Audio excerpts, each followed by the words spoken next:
is a groovy party, man. Yeah, I brother, can like, dig it. stop, right on. Hey, man, what's your name?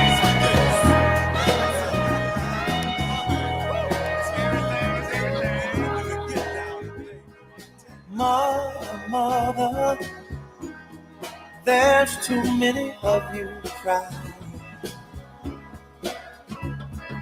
Brother, brother, brother. Good morning and welcome to the Earl Ingram Show. As always, you can join us at 844-967-2789. That's 844-967-2789. You can text us at that same number. Good morning to you, Calvin. How you doing, man? I'm doing pretty good. You know, it was a beautiful fall day yesterday, and it's a dreary one today.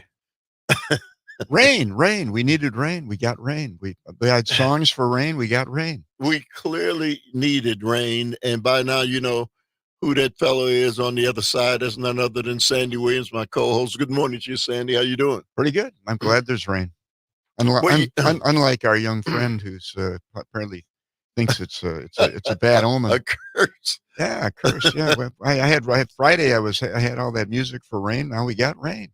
You know what? I was saying to my wife, it's been so dry over almost the entire month, between the end of October and almost August, yeah, and now September, almost record kind of breaking droughts, and all I could think about is, man, how the animals. This has got to be, man, for birds and oh yeah, I mean, and squirrels and others. The fact that they can survive droughts is an amazing thing, right? Yeah, they don't have canteens, no thermos. They can't go to the store and buy a bottle of water. No, they can't afford it. No, there are no water coolers. Yeah. Well, some have, and your vast, land around. Do you have places? Well, we got the river, we got the creek. Oh, but there's water. I mean, there's standing water, and there's lakes and things like that. So birds can fly to it. I suspect the land-bound animals have a little more difficulty. So I have to respond to Brendan already this morning in a text message. He wants to know if there's an off switch for my shirt. Oh, well, Come on, man. He's obviously watching. Yeah, come on. It is flame yellow. Is that why they call you a flamer? Man, No. No. I'm sorry. That was no. uncalled for. No, man. Sandy. Yeah. So much to talk about. I want to begin with this, Sandy. I want to challenge the narrative. 844-967-2789 is the number. That people say, I can't vote for Kamala Harris because she keeps changing her mind, and we don't know what her plans are. So because of that, I have no other choice but to vote for Donald Trump. So can you help me understand that way of thinking? Because I clearly, I know what Donald Trump stands for, what he says, and even if it was true that Kamala Harris, I said we don't know where she stands on things and all those kind of things. How do you get from there to I got to vote for Donald Trump? Well, the the implication is that somehow they know what Donald Trump stands for. Well, they know they know that he was president for 4 years, and they can look at whatever coincidences in terms of occurrences that happened during those 4 years. But I think an analysis would suggest that little of what happened during his 4 years was a consequence of things he did. He had chaos during his 4 years. He had a revolving door of advisors. About the only legislation that passed during that period was his tax reduction, which was ill-guided, and was itself inflationary. He had the pandemic and the god awful governmental response, total chaos to the one single area of that required leadership and leadership expertise and policy, and it was a collapse. Now, with respect to the campaign, it's a complete blank slate. I mean, here's Donald Trump. Yesterday, he was talking to farmers, and he said, if I'm not elected, you'll lose your farm. If I'm elected, I'm going to protect you farmers. I'm your protector. Now, declaring yourself to be someone's protector and announcing policies are way different things, right? In that context, he didn't discuss any policies. His reference could have been to his tariff policies. His tariff policies are, by admission, even of those who advocate tariffs, harebrained. Not going to work, not going to be a substitute for raising taxes other ways, not going to be a tax on foreign government, but rather going to be a tax on American consumers. And so, to the extent that he has policies that he talks about, it's tariffs and tax cuts, very inflationary, and not sound policy. So, I have a problem. And then again, I think the person he demonstrates himself to be is fundamentally unsound.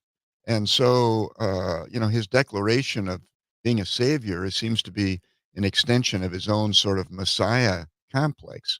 But, he doesn't have policies to stand behind it, not ones that would work, not ones that he could implement that would be beneficial. Sandy, you said that he said he was going to be the protector of the farmers if he's elected. So here he is yesterday saying this. Excuse me. Trump tells women, I am your protector at a Pennsylvania rally.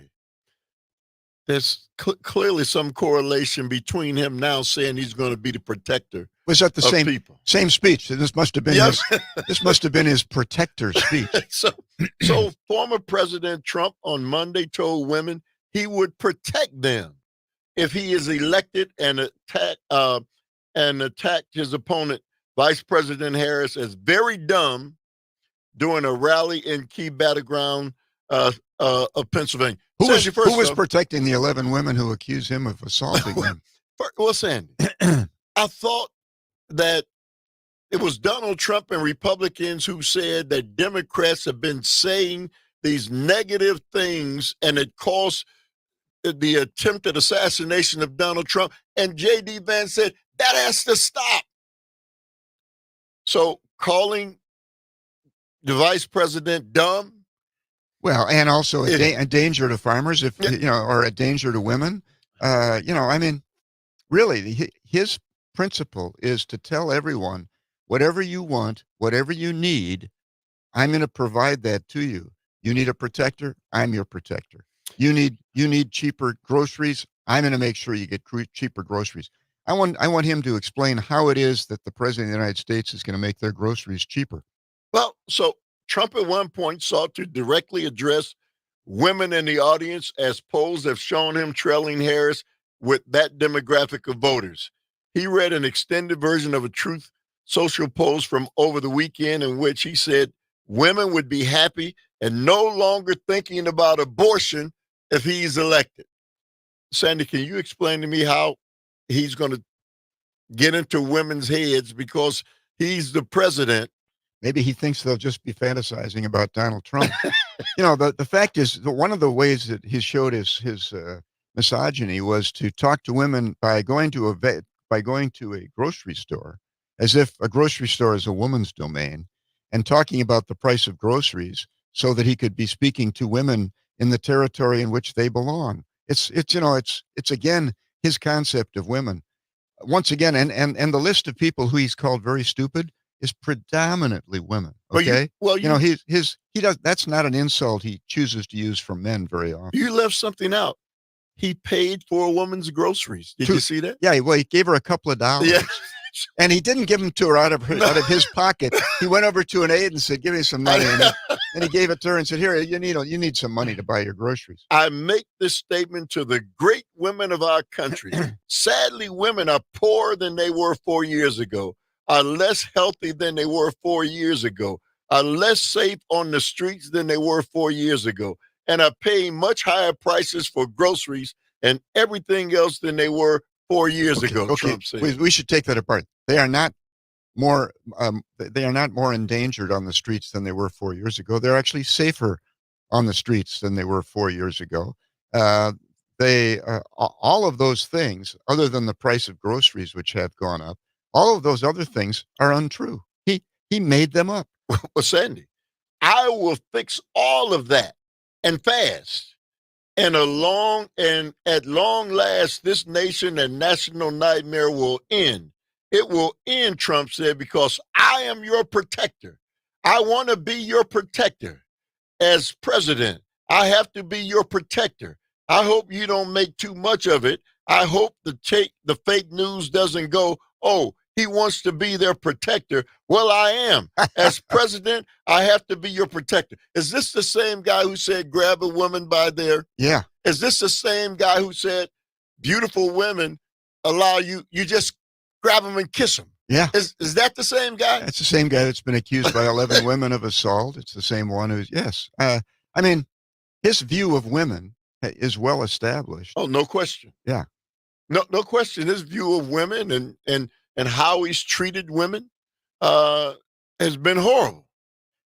Yeah, and his process for choosing the women that are around him, it clearly Have to be it's good looking. It's a glamour test. Yeah. Yeah, and there's very little other excuse for having this Loomer woman hanging around.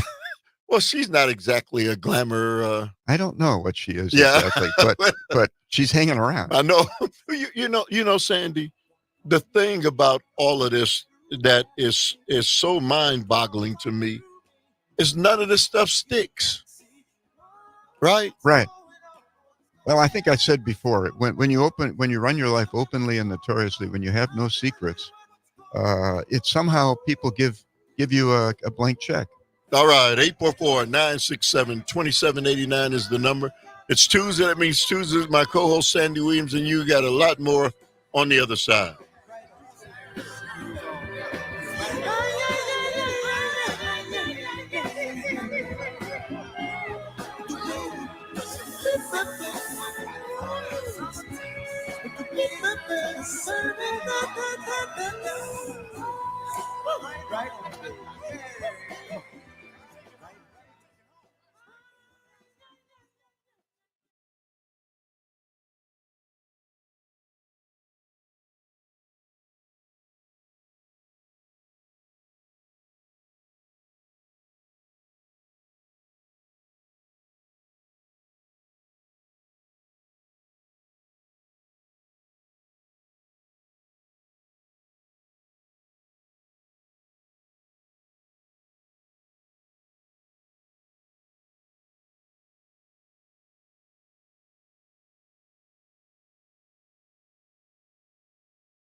know it's a better world for them and think if they can make it a better place.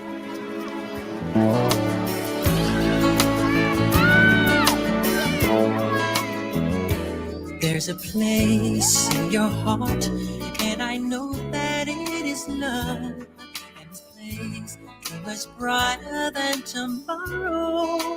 And if you really try, you'll find there's no need to cry. In this place, you feel there's no hurt or sorrow. There are ways to get there if you care enough for the living. Make a little space, make a better place. Heal the world, make it a better place for you and for me and the entire human race.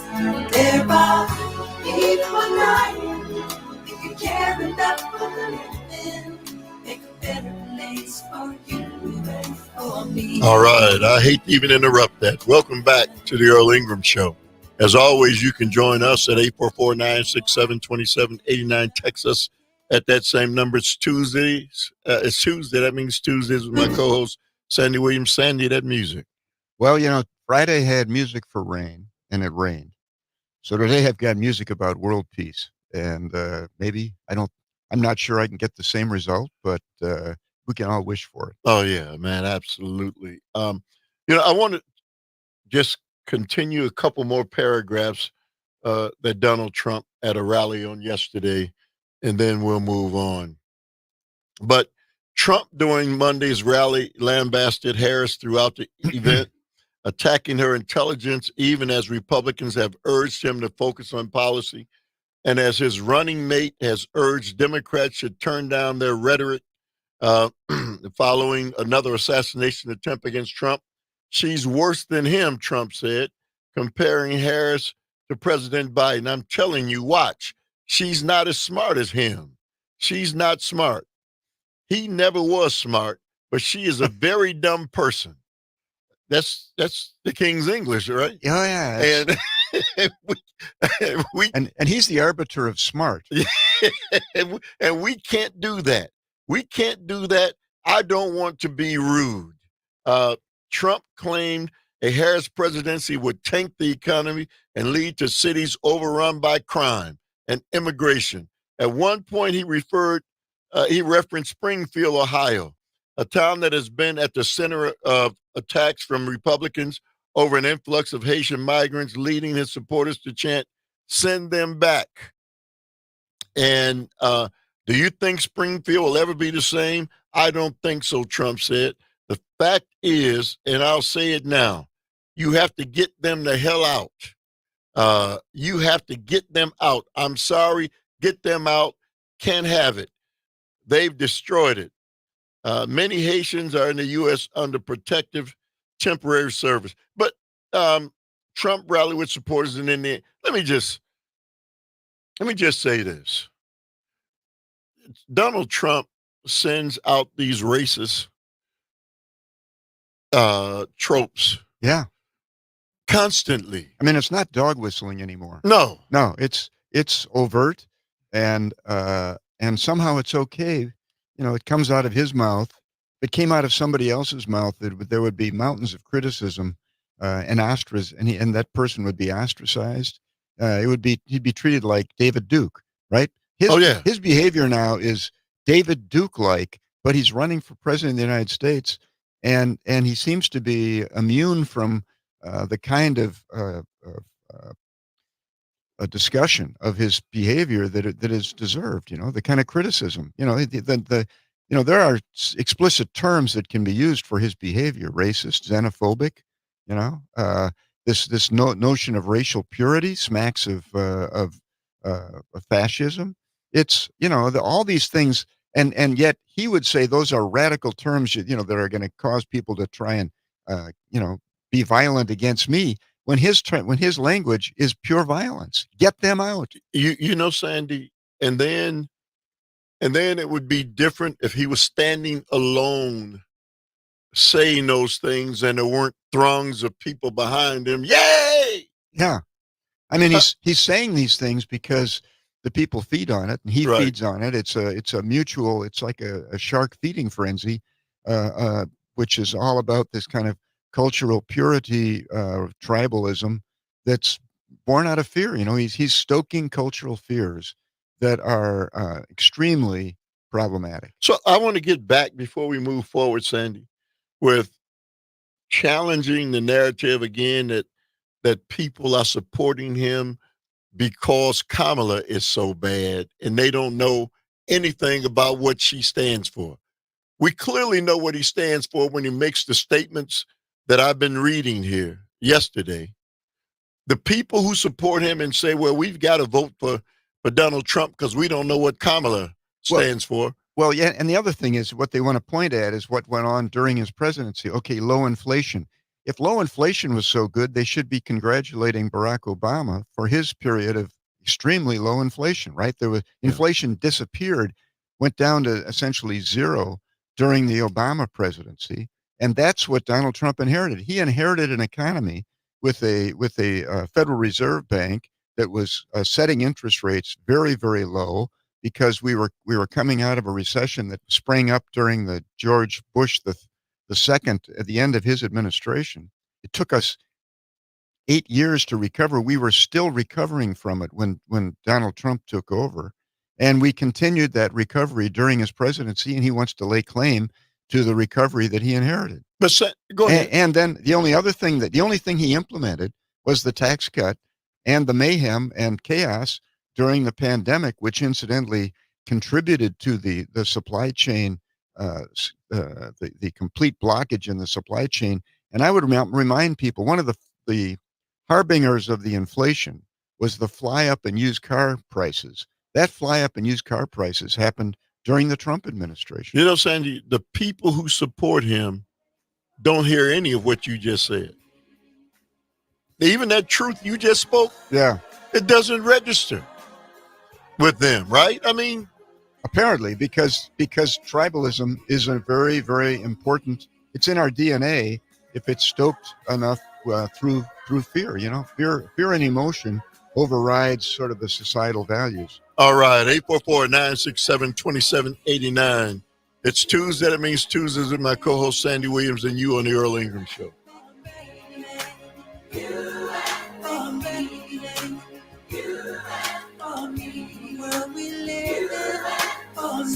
For our children, on the world we live on me, for our children, on the world we live on me, for our children, on the world we live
love, give me love, give me peace on earth. Give me light, give me life, keep me free from birth. Give me hope, help me cope with this heavy load. Trying to touch and reach you with heart and soul. All right. Welcome back to the Earl Ingram Show. As always, you can join us at 844-967-2789. Text us at that same number. It's Tuesday. That means Tuesdays. My co-host, Sandy Williams. And Sandy, the music. Peace.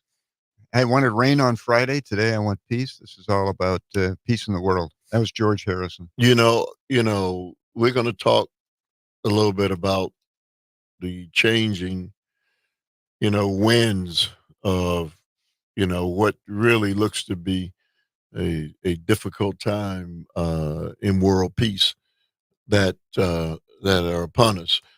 Let's go to Tom from LA. Good morning to you, Tom. You say what?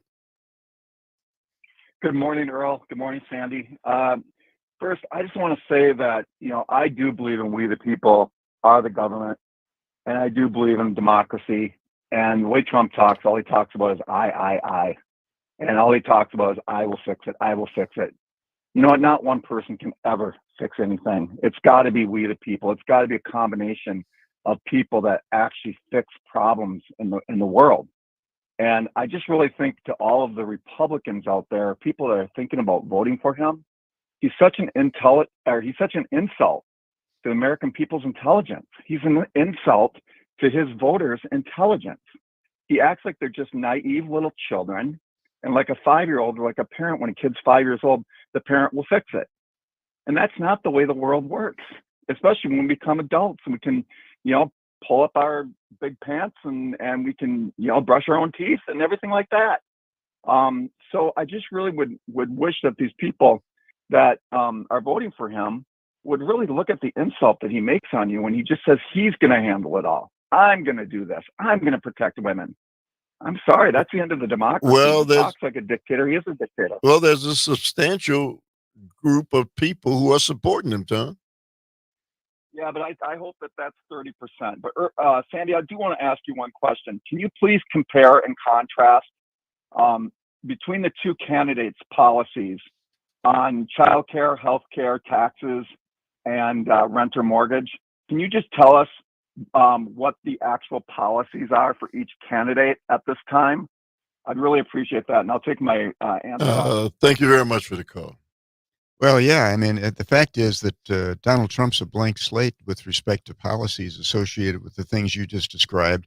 He's talked to people about, again, saving them, in using that kind of language, protecting them, etc. But Kamala's actually talked about extending the child tax credit. She's talked about incentivizing housing costs in a variety of ways. She's talked about incentivizing small business development and creation. So she's actually painted a rather definite picture of real policies, not just I'm going to solve the problem. She talks about the mechanism she's going to use to solve these problems. And she's talked about each one of them. She's talked about healthcare. She's talked about trying to minimize the costs of healthcare. So she's really talked about each one of the fundamental budget problems that I talked about last Friday that's faced by the median middle class family. She's actually talking about actual policies. Donald Trump is just talking in platitudes, again, saying, I will solve these problems. Most of them are not subject to being solved by the office of the president, okay? Most of them require a legislative process to be solved, and also leadership and direction, okay? Well, let's be honest. The people who support Donald Trump don't care one iota about the policies that Kamala Harris has clearly talked about. Well, I think they would care about it if they weren't blinded by an emotional thrust that's been put to them, in which they've apparently bitten on the bait. Succumbed to. Yeah. The bait is out there. The chum is in the water, and unfortunately, our DNA is such that tribalism is something that's easy to catch a hold of if we can make people frightened. So what's the frightened card? Immigration. Immigration is the fright card. He exaggerates, uses hyperbole and falsehood to try and paint immigrants as a fundamental danger, a criminal element, something that's going to destroy our society. So that's the fear. Now he can talk to these frightened people in tribalistic terms, and they are blind to the logic associated with what it is they really need or want because it's been whipped up in them. So much of America, which is residing in the median income range, below and above the median income, who face all these budgetary problems, if they vote for Donald Trump, are simply going to do so because they've been blinded by his rhetoric from their real interest, which is to try and solve these problems. And there's only one candidate who's talking about solving those problems. Donald Trump wants to exacerbate them with tariffs that'll raise the price of everything. He wants to exacerbate it with tax cuts that will fundamentally increase the disequilibrium in the distribution of wealth in this country. So everything he talks about, actually, if people thought about it, will exacerbate the problems of Tom, Dick, and Mary who reside at or near the median income. So I watched some of the rally yesterday, and you know what I saw? The same thing that he was doing 8 years ago when he was the president, before he became the president, having those rallies, entertaining the people who were around him. I'm going to do this. I'm going to do that. By the way, Barack Hussein Obama. Yay, yay. Yeah. And I'm like, okay. So Tom just asked you to talk about, the policies. We all know Donald Trump has no policies.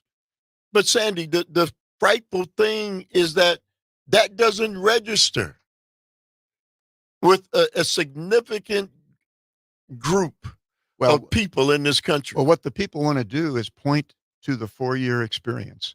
They better only point at a 3-year experience because the last year, subject to the period of the pandemic, was a disaster. Okay, it was a chaotic economy.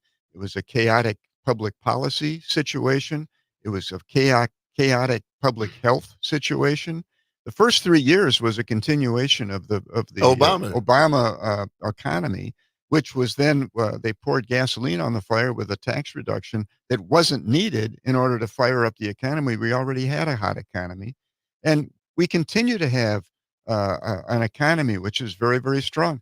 The stock market just set another high record yesterday. Was it 42,000? Yeah, if you want to use the stock market, which is Donald Trump's favorite index, it's stronger than ever. But the fact is that what's going to affect our Tom, Dick, and Mary situation is public policies being implemented. It's not simply an economy. And I might point out that some of the callers who call in and want to talk about how it is that the tax reduction would have worked but for the pandemic, I might just point out that the whole trickle-down process, that concept was initiated with Ronald Reagan.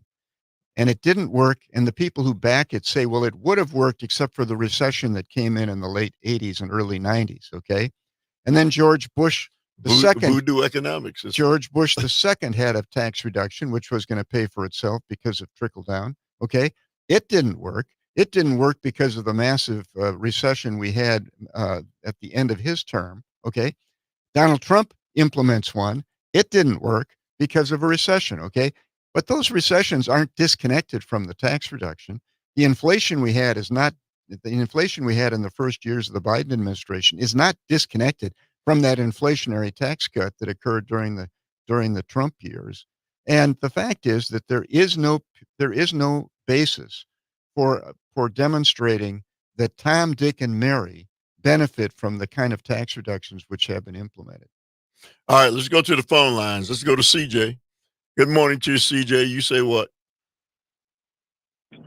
Morning, Earl and Sandy. Thanks for taking my call. I know you won't give me enough time, but to listen to Sandy duck and weave and contort himself, who's president, who's vice president right now? Yep, Joe Biden, if you ever saw him, and it's Kamala Harris. Hey, CJ. We're living their politics. Hey, CJ. Again, man, Well, let me just know that's okay. Let CJ, you'll give you enough rope. You can hang yourself. But CJ, we're living the policies and the policies that are described as a disaster. You know that this nightmare will end. Donald Trump said during the rally yesterday. Tell me about the nightmare that's occurring right now here in the United States with respect to the policies today. Not the inflation that we had during the first 2 years, but tell me the nightmare that's occurring right now that will end. How about the sanctuary cities? How about the sanctuary cities? Wait, can I finish? No, you can't. No, go ahead. No, because enough of him changing the subject. We're talking about the subject that we're talking about, CJ. You know, if you can't stick with the subject that we're talking about, we can't have a conversation. I'm sorry. You were talking about the border. No, we were not talking about the border. We weren't talking. We haven't mentioned the border once. My question was, what is the nightmare today that's the result of the policies of this administration that will end, that is subjecting the United States citizenry, Tom, Dick, and Mary, to the nightmare? What is the nightmare? Well, I guess, have you, I'm a landowner, or I own some apartments, and have you tried to have tenants that can afford what people are paying for rent right now, Sandy? Well, but no. Let's we'll take these one at a time. So the reason for the increase in the price, the rental price, has to do with a shortage of housing, doesn't it? No, it doesn't. Oh, really? What does it have to do with what is it? What is it in the marketplace that controls the price of rent? It has to do with, well, I tell you what, you guys need to get out more, because I tell you what's causing it is illegal aliens. Well, thank you very much for the call. Let's move on. You know, number one, that has nothing to do with the subject that we've been talking about. Okay. We've got people waiting on the line who want to talk about the subject that we're talking about. Let's go to Bill from Oconomowoc. Good morning to you, Bill. You say what? Well, I'll talk about the economy. I'll talk about what we're living in. In the last year, my son retired. In the last year, my portfolio has gone higher than it's gone, I think, since I've been retired. And I've been retired 25 years, CJ. So let's talk about the economy. Let's talk about rent. My family has a lot of rental properties. They're all full to capacity, and they're all doing well. I don't know who you're renting to or what your prices are, but maybe you shouldn't own apartment buildings if they're really a burden on you. You just said they're a burden. They can't afford it. Well, dump them. That apartment building will be bought up quickly. Don't give something air when it can't hold air, CJ. But let's just move forward. Donald Trump said, and I quote, "If I shot somebody in downtown New York, nothing would happen." He's right. He's a convicted felon 34 times. He's a sexual predator with convictions, 2 impeachments, 11 bankruptcies. He averages a bankruptcy about every decade. This is a leader. 1 million people died under him during COVID. Shelves were empty under him during COVID. Have you forgotten all that? You know, we have to wake up and smell the roses. So here's the bottom line. If you believe in democracy, if you believe in credibility and honesty, vote for Kamala. If you believe in criminal activity, vote for Donald. Thanks. All right. Thank you very much for the call, Bill. Guys, hang on the phone lines, 844-967-2789. You're tuned into the Earl Ingram Show.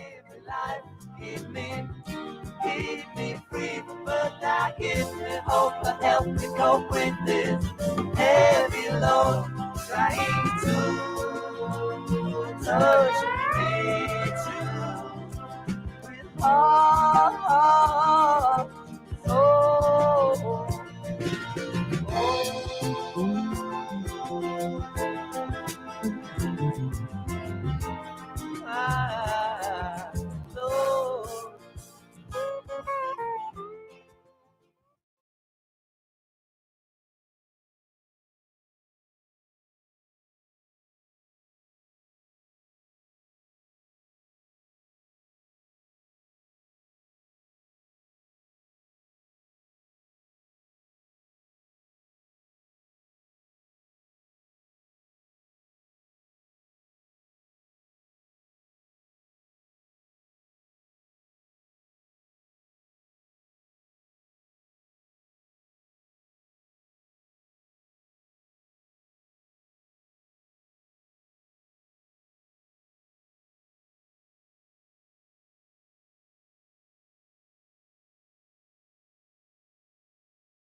have peace to keep the world alive and war to cease.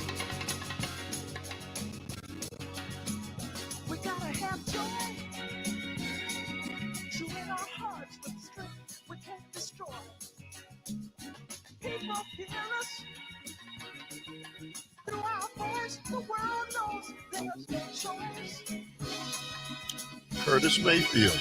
But they can save the children. All right, welcome back to the Earl Ingram Show. As always, you can join us at 844-967-2789. Text it at that same number. Sandy, the music. That's about peace. I'm all about peace.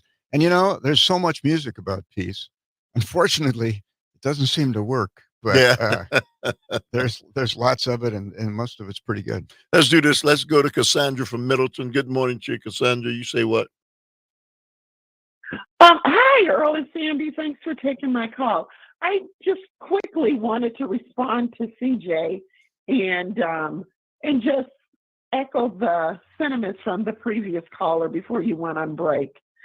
I own a small single-family home that I rent out, and in 2004, I purchased that home for under $50,000. Today, that home, I could put it on the market and at least triple my value easily.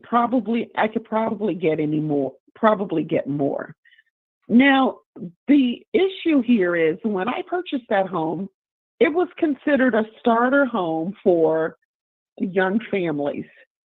Today, a starter home for young families is between $175,000 to $225,000, depending upon the area where you live in. And one thing I will say about CJ that that's a problem with the home in terms of landlords, and it's a cost that's not being addressed, and that is property taxes, and it is a local issue. My property taxes, I just received notice that my home will be reassessed, and I already know my property taxes are going to go up. So that's the cost that landlords are absorbing. And unfortunately, we have to pass that along to the tenants that we rent. So, that's all I wanted to say. Well, there's a lot going. You live in Middleton, and Middleton is a fast-growing community. And so with all of the expansion that's going on, the taxes are certainly going to go up. In other areas across the nation and across the state and across cities, they're not growing as fast as Middleton. And so, property taxes aren't, exploding like they are there. Well, one of the problems is that the way the state legislatures have set things up, the revenue source for municipalities ends up being property taxes, which are regressive. And of course, if the value of a house goes up, the flip side of that increase in wealth is the increase in the taxation on that wealth. But nationally, people with wealth have resisted being taxed on wealth, right? They want to be taxed on income. But locally, people are taxed on wealth, which is essentially the measurement of the value of a property, which is much like the measurement of the value of stocks in a stock portfolio, except one is tangible and one is intangible. Part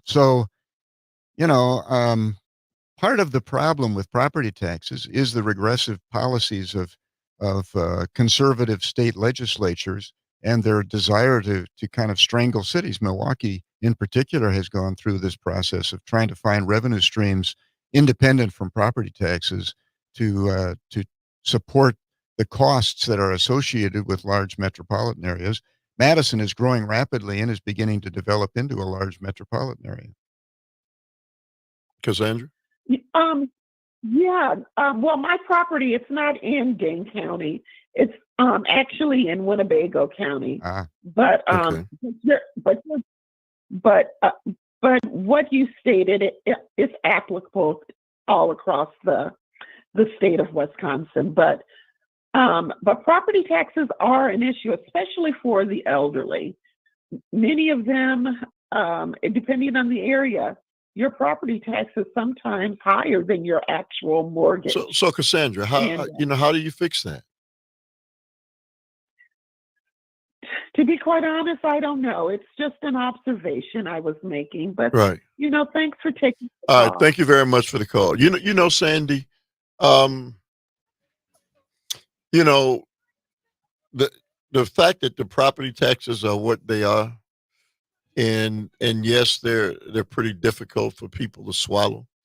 Um, a lot of people, it's the only wealth that they've accumulated, and it's the only thing that separates them from the It's people who. it's an interesting argument that I just made that I hadn't thought of before because the the world is accepted the world in the United States at least has accepted the notion of taxing the wealth which is reflected by a home value, but they reject the notion of taxing the wealth that is associated with the value of money in a portfolio, and they're not intellectually very different from one another in terms of being forms of wealth. And if we can tax wealth on the one hand, we can probably tax it on the other as well. All right, 844-967-2789 is the number, guys. Hang on. You're tuned into the Earl Ingram Show. It's Tuesday. That means Tuesdays with Sandy Williams on the Earl Ingram Show.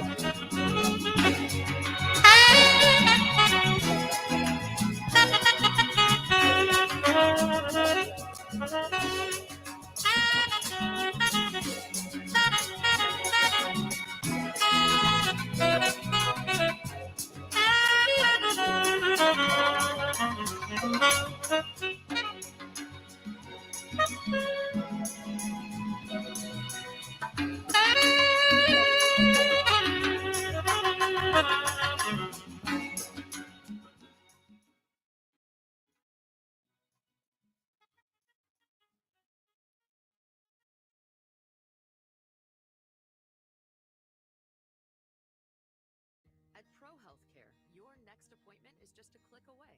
So scheduling a clinic or urgent care visit couldn't be easier. If you don't need in-person care, stay right where you are and take advantage of virtual urgent care visits using your mobile device or computer. And a Pro Health e-visit offers another fast and easy way to get a diagnosis, care plan, and prescription by completing an online questionnaire. Visit prohealthcare.org/getcare to get started. Brighter laundry, spot-free dishes, longer-lasting appliances, and more hydrated hair. Culligan Soft Water is hard to resist. With best-in-class service, professional water testing, and trusted technology like our industry-leading high-efficiency water softener, you can count on Culligan to handle every water worry. Contact your local Burlington water experts to get started today. CulliganWaterBurlington.com.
for light in the darkness of insanity.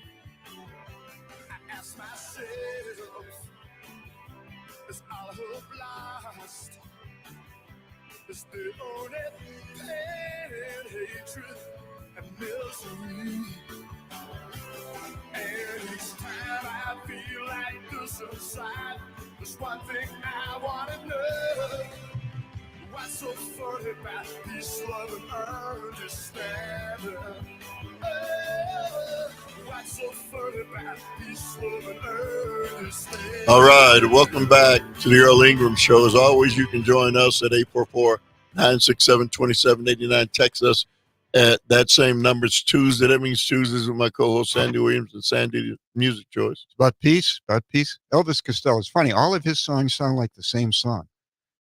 Elvis Costello. But anyway, that one's about peace. All right, let's go to, we've been talking about, Donald Trump and really, I mean, the allure of this man who is going to save everybody, Sandy. If you listen to him, he's going to do everything to make it right and better for everybody. Let him tell it. Pretty soon he'll start selling pendants of his likeness and we can wear them around our neck. Let's go to Mike from Kenosha. Good morning to you, Mike. You say what? Good morning. Thanks for taking my call. I called a while ago with a couple other things I was wanting to share, but just the topics of a couple of the calls, man, just I could be here a while, but I'll make it as quick as possible. The nonsense that continues to be spewed out by Donald Trump and his minions is just crazy, and it's just about every bit of it is a verifiable lie. They're lying to the people. Last night, Trump talked about that there was no terror attacks on American soil while he was president. There were 1,700 mass shootings, Donald Trump. 1,700 mass shootings under your tenure. So I don't know. I'd keep my big mouth shut about that if I were you. The other thing is very interesting is, we're listening to people gain in property taxes. Their property is getting more gaining. People are making more money on their property, but they don't want to pay a little bit more. Your houses are gaining 3 to 4 times value, and you're complaining that you got to pay a couple $100 more in property tax, or even $1,000. I don't know. I don't think that's very fair. But finally, Mike Lindell last night said that we must secure the existence of our people and the future for white children. That's about when I turn the TV off and I put some music on or something else, because that's, when we continue to be exposed to this absurdity that has no place to be in America, and yet they spout this stuff, this hatred, this vile language, divide and conquer at us at every opportunity. At some point, the American people just got to say, you know what, enough of this madness and chaos. We deserve better. We need to get to work and build our nation back to where it needs to be. And that is where we work together. We used to have the same common goals of supporting our Constitution. Now we have a party that they're talking about suspending the Constitution. And yet people are, oh yeah, well, that's okay. It's time that we all wake up and get out of the fog that we've been in and recognize that there is nobody on MAGA that is supporting the U.S. Constitution at this moment. Nobody. So that's my you know what, Mike, before you go, as a black man in America, to hear what Mike Lindell say publicly is I was glad to hear him say it. You know why? Because it's been kind of covered up.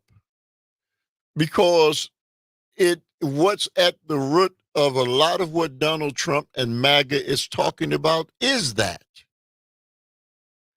And we can't have that conversation in America openly. Because at the root of the support for Donald Trump is that. And so we kind of dicker around the edges of that and not talk about it because, to be quite frank with you, knowing the history of the nation, for that to still be something that is openly talked about, that opens the wounds again. Mike, it opens the wounds again. And so as people of color, we see this and we say, okay, we understand why these people are supporting Donald Trump, because he says all these bigoted and hateful and racist things about people predicated on their color. And very few people call him out for it, Mike. So, I'm glad that you have the courage to talk about it. Well, and then we heard Vance talk about deporting legal immigrants, much less illegal. This whole campaign of hate is there's one plan, and that's divide and conquer. We know this. We just have to be strong enough and robust enough in our love and respect for one another that we just say, you know what, get out of here. No place for this in America. Go someplace else. Go to Eastern Europe, where people will allow you to be that way. This is not America, and I refuse to let these people get any traction. Hey, Mike, thank you very much for the call. Sandy, you want to respond to anything? Well, I mean, Donald Trump's tropes are unbelievable. During the debate, he talked about Kamala as being as a woman who put out, okay? And then he kind of thought about it, and he said, yeah, that's what I'm going to say. She put out. And he describes her as stupid. All of this are really tropes. They're feminist, anti-feminist tropes, and they're anti-black feminist tropes. And he's not discussing men as to whether they put out. This is something you talk about if you're a misogynist. And I don't understand why people let Donald Trump get away with all this, but they do. Yeah. Okay, Brendan from New Jersey. Brendan, go ahead. Yeah, I mean, it all comes back to the replacement theory that they began to build their foundation of hatred with, where white people are supposed to be scared they're going to be replaced, and they should be in fear and hatred of brown people. I said this before several shows ago that his rallies are full of nothing but angry white people who seem to be broke, but then they have hundreds of dollars to spend on large flags and all kinds of swag. I mean, I don't get it. But and then CJ's a property. He's an apartment renter. He's a landlord. Oh, good Lord. But anyway, I think that X's out a lot of the garbage he brings to the air to say that he owns apartments. I sure hope that with his loving heart and how much he loves America, he's helping out some seniors or some families that really need a place to live, but I highly doubt it. So take your hatred, go move to Russia, figure out how the guy that was in Canada that moved to Russia worked out. He's back in Canada already, okay? It's not going to work. And what you're going to see is the young people are rising up. Yes, Taylor Swift is getting people to register to vote. And I think this whole thing of it being a close race is just feeding the corporate media on television so that you'll continue watching. I think there's a lot of people that are just fed up and tired, and they'll show it at the polls. Brendan, thank you very much for the call. I hope that you are right. This is without question as tight as, the race 4 years ago. Well, the Electoral College almost assures that it's tight because, the population centers, the big major metropolitan area population centers don't call the dance. The dance is called in much less populated areas, and you can see that from the swing states. There are some populated states in the swing states, Pennsylvania being one. Florida used to be a swing state, populated, but most of the swing states are sort of the average size state. And the reason they're swing states is they have enough electoral college votes to actually swing the election. But there are a whole bunch of electoral college votes that are highly predictable that are in less populated places. Senator, let me ask you, because the Republicans are throwing out raw meat. If you elect Kamala Harris, we're going towards World War III. And well, Donald Trump would say, when you elect me, these wars will end tomorrow. There's no plan there, okay? And the people who are involved with those wars, I'm sure you could go to Netanyahu and find out that he's not going to end the war tomorrow if Donald Trump gets elected. And he's the one calling the shots with respect to the duration of the war, with respect to Hamas and Hezbollah. And Zelensky has already pointed out that Donald Trump doesn't hold a trump card as far as he's concerned. So, this is all just these bogus, leave it to me. Yeah. Leave it to me, Beaver. And none of it is backed up, okay?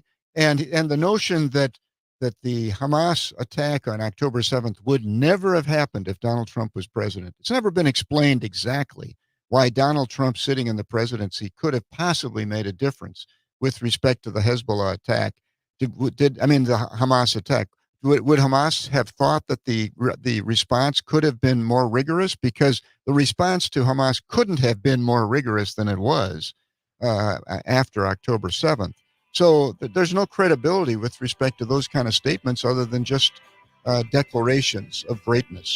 Sandy, yesterday, and we'll talk about this on the other side, Zelensky, yesterday, Trump doesn't know how to end the war.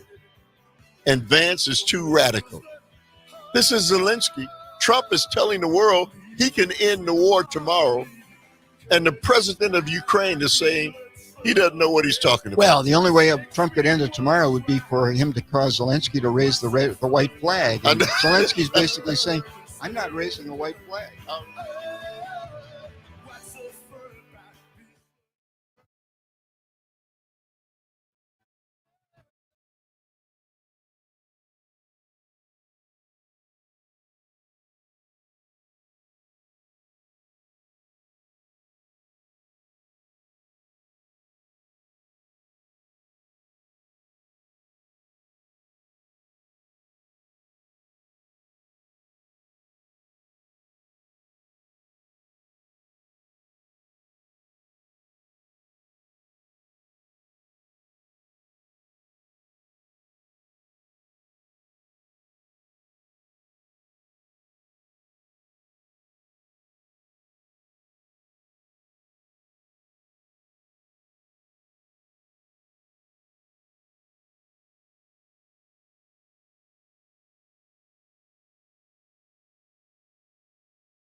You know, he was a prolific songwriter. Yeah, he was. And during this time. Just about every subject I look for music about, I find Bob Marley. So he really was just, in the short time that he lived, he just was an amazing, amazing entertainer. And always at the root of all of his songs, Sandy, was a message. Welcome back to the Earl Ingram Show. As always, you can join us at 844-967-2789. Text us at that same number. It's Tuesday. That means Tuesdays. My co-host, Sandy Williams. And Sandy? It's about peace. Bob Marley wrote more often about ganja, but this was about the need for peace and less trouble in the world. Well, you know, Sandy, you're talking about a need for peace. Zelensky, Trump doesn't know how to end the war, and Vance is too radical. As Trump continues to spot off that if he gets elected, he'll end the war the next day in Ukraine. And so Zelensky hasn't responded, very much in the past, Sandy, to those bold predictions by Trump. But this time he did. Well, he did, because obviously what Trump is suggesting is that he would require Ukraine to basically raise the white flag, fold their tent, stop resisting, yield to Russia's demands, war over, right? But that hasn't been the thrust of the West, hasn't been the thrust of the NATO nations, the people who have been supporting Ukraine. Now, the amount of aid to Ukraine is undoubtedly finite, and objective observers believe that this last round of aid, I think it amounted to $60 billion, is probably the last straw in terms of, but that amount of money can endure for quite a while. I mean, it's many months of continued resistance by Ukraine. Ukraine is clearly conducting itself on the battlefield in a manner that's designed to enhance its negotiating posture. And there's no question that the war is going to end with a negotiation. But Donald Trump's notion of a negotiation that's a white flag has obviously been rejected by Zelensky. He obviously threw his lot in against Donald Trump by those comments and taking on Vance in that manner. So it's a clear message that Zelensky understands what Trump's saying. And Zelensky's saying, I'm not going to raise the white flag. Donald Trump isn't going to get me to do that. So Donald Trump doesn't know how to stop the war in Ukraine. This is Zelensky talking. Right. Despite claiming he could end it on the first day as U.S. president, Volodymyr Zelensky has said in his harshest criticism yet of the Republican presidential nominee, the Ukrainian president also described Trump's running mate J.D. Vance as dangerous and too radical. What? I thought the Democrats were radical. Well, I mean, from Zelensky's standpoint, Vance has been very, very clear that he's essentially pro the Russian position with respect to the war. And, while I think that the beginning of the war was faulted, I think the nuances, the American government has failed to understand the nuances of the Eastern European politics. I don't think that Donald Trump's reasoning behind his position is sound. I think Donald Trump rather is a compromised man with respect to his attitude toward the Russians. His message seems to be that Ukraine must make a sacrifice, Mr. Zelensky said of Mr. Vance in an interview with New Yorker magazine before he flew to the U.S. to present his victory plan to the White House this week. But I believe that we have shielded America from total war. Mr. Vance has been criticized by supporters of Ukraine for pushing a peace deal that consolidates the Kremlin's control over captured territory. Sandy, when you let's go to Don from Milwaukee. Don, good morning. You say what? Yeah, good morning, Earl and Sandy. Yeah, I got a quick comment. I keep all that we're really being offered from the Vance and Trump ticket is to get rid of the Constitution. Well, that doesn't make sense to me. That's where all your freedoms are and all your rights, your freedom of religion, your freedom of speech. I mean, our forefathers sacrificed their lives in World War II. You want to give this all up to a man that wears a silly red hat. That doesn't make sense. I wish the people would open their eyes, you know. And thank you for taking my call, gentlemen. All right. Thank you very much for the call. Sandy, you know, Ukraine and what is taking place, it really is kind of like on the back page. Well, I mean, Donald Trump's foreign policies are mystifying. Okay, he's got a very much an isolationist approach when he faces the direction of Russia, and his approach towards China appears to be quite different. It appears to be much more aggressively hostile, particularly economically hostile, and of course, hostilities with China is a far more expensive venture than hostilities with Russia. The Chinese economy's second largest in the world. The Russian economy is 12th. It's the size of Italy. Okay. So the Russian economy is not a powerful entity. The Chinese are. And I think we need to give careful thought to our policies abroad on both sides. But I think they need to be well reasoned.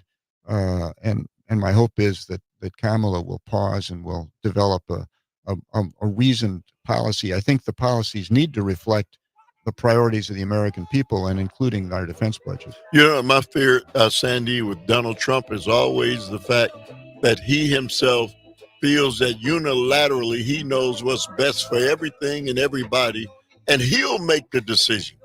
Well, I think when you're the ultimate narcissist, you think your ideas are good ideas because they're your ideas, okay? And that is the way he behaves. If it's his idea, it's a great one. All right, 844-967-2789. On the other side, Sandy, got to ask you about what's happening in the Middle East with Israel and Lebanon and on and on and on. You're tuned into the Earl Ingram Show.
been happy lately, thinking about the good things to come. And I believe it could be something good has begun. Oh, I've been smiling lately, dreaming about the world as one. And I believe it could be someday it's going to come. 'Cause out on the edge of darkness, there rides the peace train. Oh, peace train, take this country, come take me home again. I've been smiling lately, thinking about the good things to come. And I believe it could be something good has begun. Oh, peace train sounding louder. Ride on the peace train. All right. Welcome back to the Earl Ingram Show. As always, you can join us at 844-967-2789. It's 844-967-2789. It's Tuesday. Means Tuesday is my co-host, Sandy Williams. And so, Sandy, the music. Well, Friday I had music calling for rain. We got rain. Today it's all about peace. I am hoping for the same outcome, but I don't have the same expectation. Who is this? That's the man named Cat Stevens. Used to be Cat Stevens. Yeah. Yosef Islam, I think, is his adopted. Yeah. All right. So Sandy, you're talking about peace. This escalation between Israel and Lebanon and the strikes, over 800 targets that Israel struck on yesterday, killing 500 or more. And clearly an escalation. Sandy, I listened to the who is it? The head person in Iran. The mullah. And Khomeini. Yeah, Khomeini. And he said, we are being forced into a corner to get involved in something we really don't want to get involved in. You know, Sandy, we're not talking about World War III, but this has escalated to the point that there is war now. Well, I fear, the Trump pulling out of the deal with Iran, the Iran treaty, was a destabilizing move. It also removed a bunch of, we reimposed a bunch of sanctions. Well, we sort of sanctioned them to the hilt. We're left without any new sanctions to impose. We would have had far more leverage, and we probably were destabilizing at the time when we pulled out. But secondly, Netanyahu is calling the shots, and Netanyahu's approach apparently is to clean up every problem that he seems to have that relates to terrorism or potential terrorism militaristically, and do it now. And of course, the problems that he has have to some extent related back to a period when they militaristically tried to solve the problem before. In 1982, Israel invaded and occupied southern Lebanon. It was that occupation to which is attributed the beginning of Hezbollah. Iran began to support the dissidents who were fighting the Israeli occupation of southern Lebanon, and that led to the creation of Hezbollah and the sourcing of help from Iran to Hezbollah, the Shia support that was being provided to the Shia dissidents. Similarly, the problem in Hamas can be tracked back to the situation that was created in bottling up the Palestinians as they have in Gaza. And now the notion that they can solve them militaristically and somehow then what? Occupy Gaza? The end game for Gaza is not yet determined. But the fear I have is that military solutions to cultural problems like exist in Lebanon and in Gaza don't get solved by military in the long run, okay? The long run impact of those military occupations and military expeditions is the creation of resistance. So I'm fearful about this in the long run. The short run, maybe they can bring it into sort of a more quiescent kind of a condition in southern Lebanon that's calmer for the while. But just as ISIS sits and waits, these wars in the Mideast are fought in decades. They aren't fought in days, months, or years. And so when you look at these from a decade perspective, I just fear that Israel's off on the wrong in the wrong direction, and so I'm a bit fearful about this situation with respect to with Hezbollah, because Hezbollah is saying, "Look, solve the Gaza problem, and you've solved our problem." So this all seems to relate back to that. Sandy, clearly their finger pointing going on towards uh, President Biden and Vice President Kamala Harris, that they couldn't get that settled between Israel and the Palestinians. And if they had just gotten that fixed, we wouldn't be here. Well, what are your thoughts on that? Gerald Kushner couldn't get it fixed. The expert that he was the emissary that Donald Trump put in charge of getting the problem solved. It didn't get solved. It's a very difficult problem, and the problem requires a careful treading of the line between strong support for Israel and exerting influence over Israel. Clearly, that's part of the deal here, because you know, people in Israel, uh, there's a substantial majority of people there who think that a Palestinian state is a necessary outcome, but we don't seem to be getting there. And the policies that get implemented don't seem to get there. Uh, I think that Blinken's policies have come closer to walking that fine line, to the point where, as a tribute to him, I think they end up getting kind of attacked from both sides, which tells me that they're trying to work the middle, and that's probably where they need to be. So let me ask you, Sandy, before we go to the phone lines. This clearly is a situation where Netanyahu doesn't have the masses of the Israeli people behind him. Well, I mean, I think I do think that that there is a view that is kind of strongly held that the military needs to move on Hamas and get Hamas squelched. Okay, and the government and the people seem to be abiding by that. There are people who don't like Netanyahu. I think there are people who question whether they've approached the hostage situation in a manner that's adequate. And there's sort of a movement within Israel that's pro-hostage and anti-Netanyahu in that respect. But it's a thorny issue, and until Israel gets a vision for what the long-term solution is, my fear is that they haven't got the strategic plan in mind. They don't have the vision.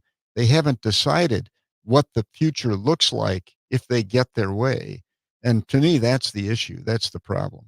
But getting their way means that there's another side that doesn't get their way. And so that's never going to be something. Listen, how long has this been going on? Let's stop acting like this just, came into existence. Well, no, it's festered off and on since 1948.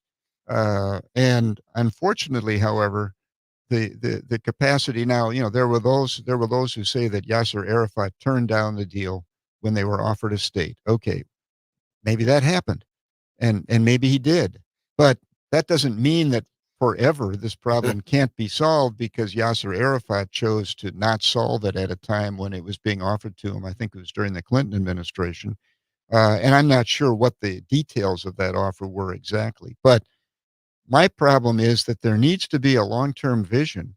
There needs to be an end game that is one that is sustainable. Okay. And my concern is that so far that hasn't been talked about. What's been talked about is the need to get rid of Hamas completely as a force, as a danger, as an entity. And then we'll start thinking about what the long-term vision is. And the vision, when it gets sketched out, includes only some collateral details, like the Israelis want to have troops on the Egyptian border, no matter what happens. Okay, well, what is that in the context? Which is a non-starter for the other side. Well, apparently, but in the context of what? I mean, it might be a non-starter, or it might not be a non-starter in the context of some other clarified solution. But So far, it comes out in dribs and drabs like, okay, here's a condition. We have to have troops on the Egyptian border, but that's not in the context of what the rest of the answer is. All right, let's go to David from Mequon. Good morning to you, David. You say what? Good morning, gentlemen. I just want to point out that Hezbollah, since October 7th, they've launched over 8,000 rockets continually to Israel on a daily basis. So that's for starters.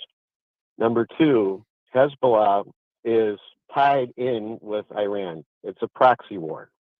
Iran, and I disagree with your point, Sandy, Iran had sanctions against them, yes.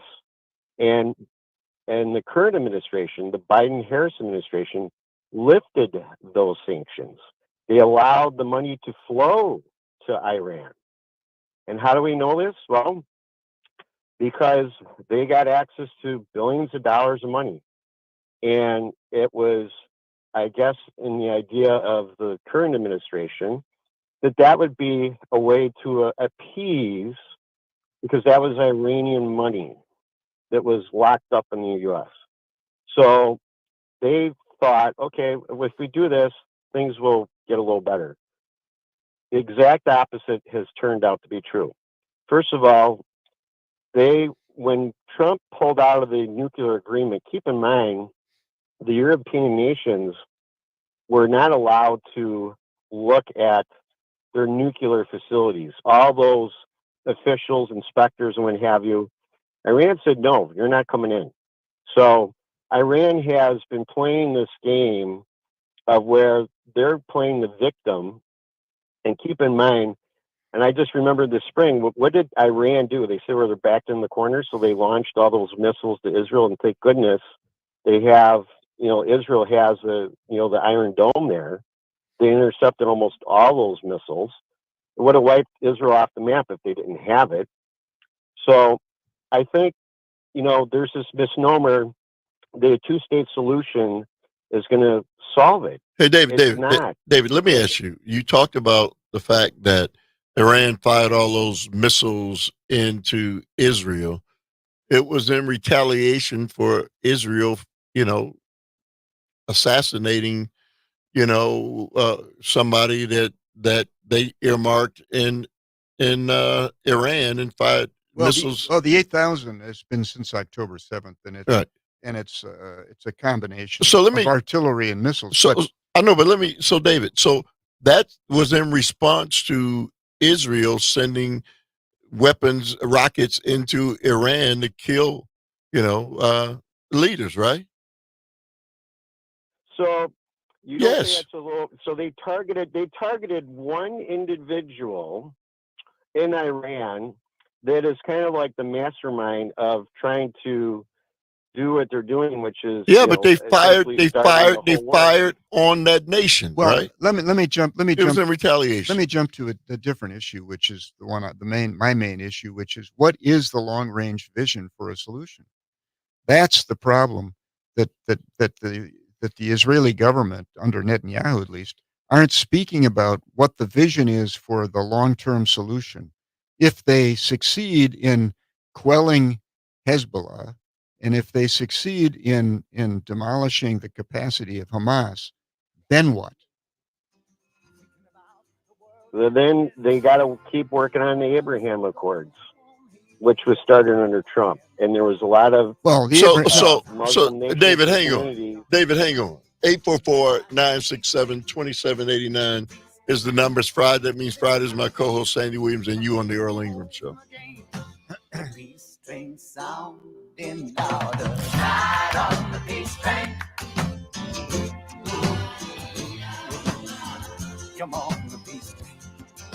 This peace train, holy roller. Everyone jump up on the peace train.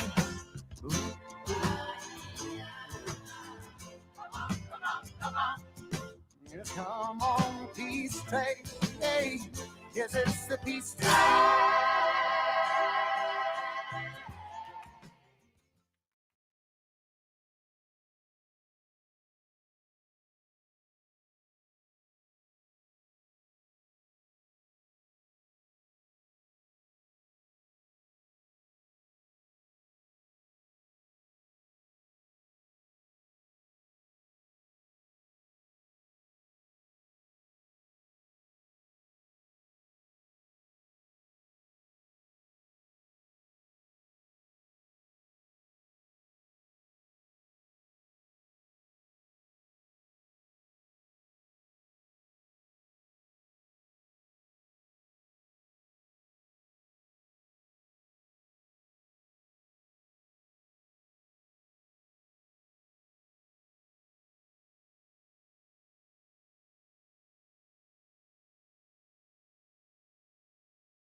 What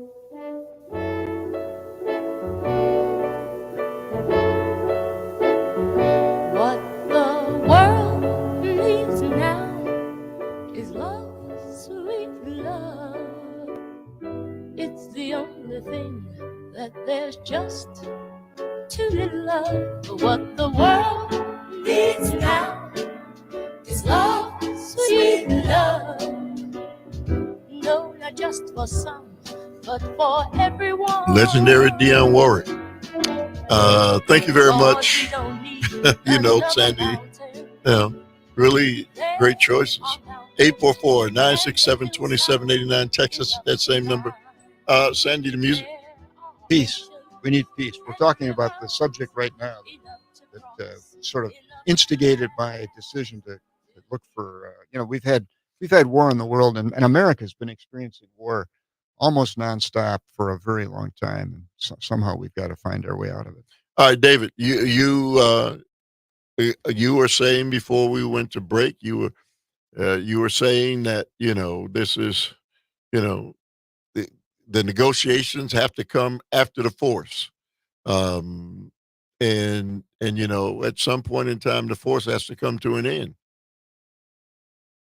Well, I mean, unfortunately, that's how World War II ended, which was it had to be ended by force, and millions of people were killed in the process. But that ultimately is what led Germany and Japan to call it off. Okay, so after millions of people. I know, Dave. So who's going to call it off? So as soon as they give the hostages back, the Hamas, I think there would be a peace agreement. But because they're not doing that, and because they continually, and Iran keeps helping Hezbollah, they're actually helping Russia right now. I should point that out with the war in Ukraine. Okay, but let's David, not forget about that. But David, let me tell you why. When I hear people say that, America has allies. We've certainly, have our allies. Why is it almost like there's something wrong with other nations having allies? Well, and let me just say that to some extent, the United States has forced these people to be bedfellows, right? I mean, by putting a broad scale Western sanctions on Iran, they have to turn and resort to whomever they can resort to, and Russia is their resort. Same with China. So we've done the very opposite of what Henry Kissinger wanted to do with the recognition of China, which was to put a dividing line between Russia and China, and to avoid them becoming a bloc that did things on a joint basis.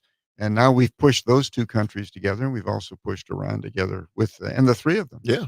So, but, there's no question that there needs to be a path towards stability in the Mideast. And part of that is going to have to involve Iran. Iran is probably the biggest economy in the Mideast, one of the biggest economies. And so, yeah. My concern remains this lack of a vision for the long term. You mentioned the Abraham Accords.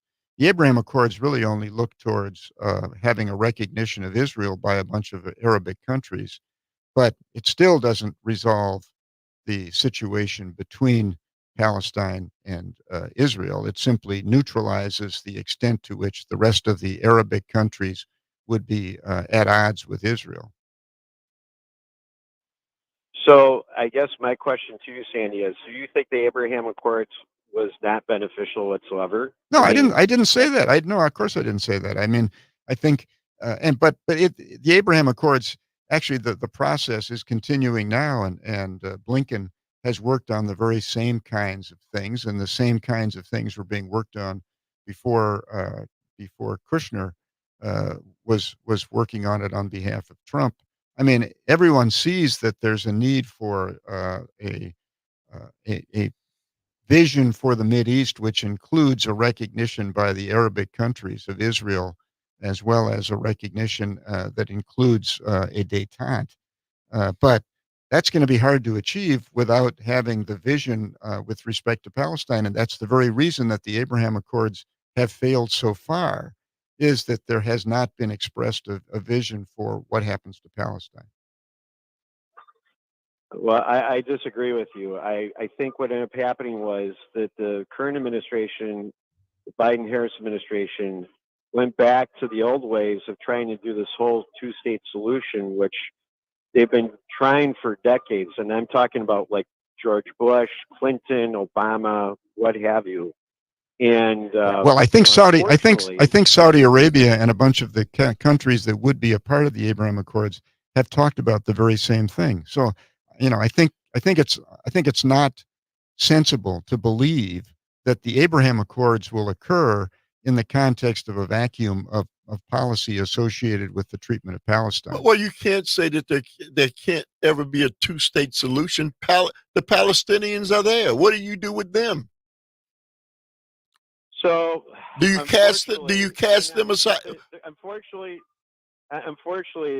if you look at the doctrine with Hamas, they do not want Israel to exist. Hey, The only way David. we get to a Hey, resolution. David. So based on what you are saying, then they don't want Israel to exist. It means that there'll never be a two-state solution. So Palestine, the Palestinians are cast to the wind, and that somehow is going to be acceptable. That's not going to be acceptable. Well, So the Palestinians have to make a decision as to whether they want to keep Hamas as leadership, because that current government that's in place has no interest in peace. All right, David. Thank you very much for the call. Sandy, thank you as always. Thank everybody who made the show go. Really appreciate you guys taking the time out. Up next, Jane Madnair, Greg Bach, Madnair on air. Thank you, Calvin.